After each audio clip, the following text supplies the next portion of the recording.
What's up mga Lods? Once again, this is your Lodi Levi ng Helheim 37.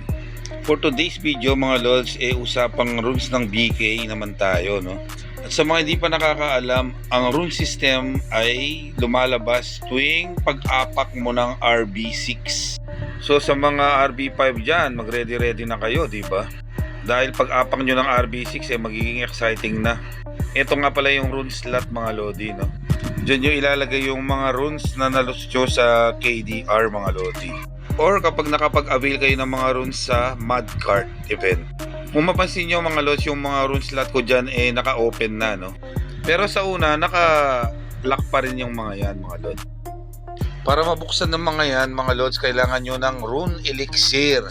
Ang rune elixir naluluts lang yan sa mga hidden dungeon or hidden map mga Lord. So yung hidden dungeon dyan, kapag makapatay ka ng mga RB dyan sa field bosses or sa mga inferno or sa ACC mga Lords, basta pag-apak nyo ng RB6, ayan, kusa yan magbubukas. And then papamiliin lang kayo dyan kung gold or diamond ang gagamitin nyo para ma-open nyo yung hidden map. Then, kapag nakill nyo yung mga boss dyan sa dungeon boss, maglalaglag na yun ng mga runes, elixir mga Lodi. Ayan, dumako naman tayo sa runes ng BK mga Lods. So, ang unang ilalatag natin dyan, yung mga red runes dyan sa pinaka-side ng mga isla. So, nailabas na natin yung passive niya na Death Stab is Extreme mga Lods, no? Then, yung blue naman yung kasunod mga Lods. Yan, sunod lang natin sa red. And lastly, yung green runes mga Lods. Para mailabas natin yung ibang passive na kailangan ng BK natin. So, Death Stab Extreme, Mighty Smash, okay. Then, Combat Mastery Power. Then, Piercing Spine. And lastly, yung Breath of Revival mga Lodi. Napaka-importante ng Breath of Revival mga Lods, no? Napakalaking bigay na HP niyan every 5 seconds.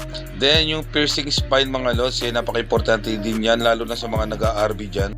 Unang hit mo pa lang sa RB mga Lods, bawas na kagad ng 5% ang RB na papatay natin.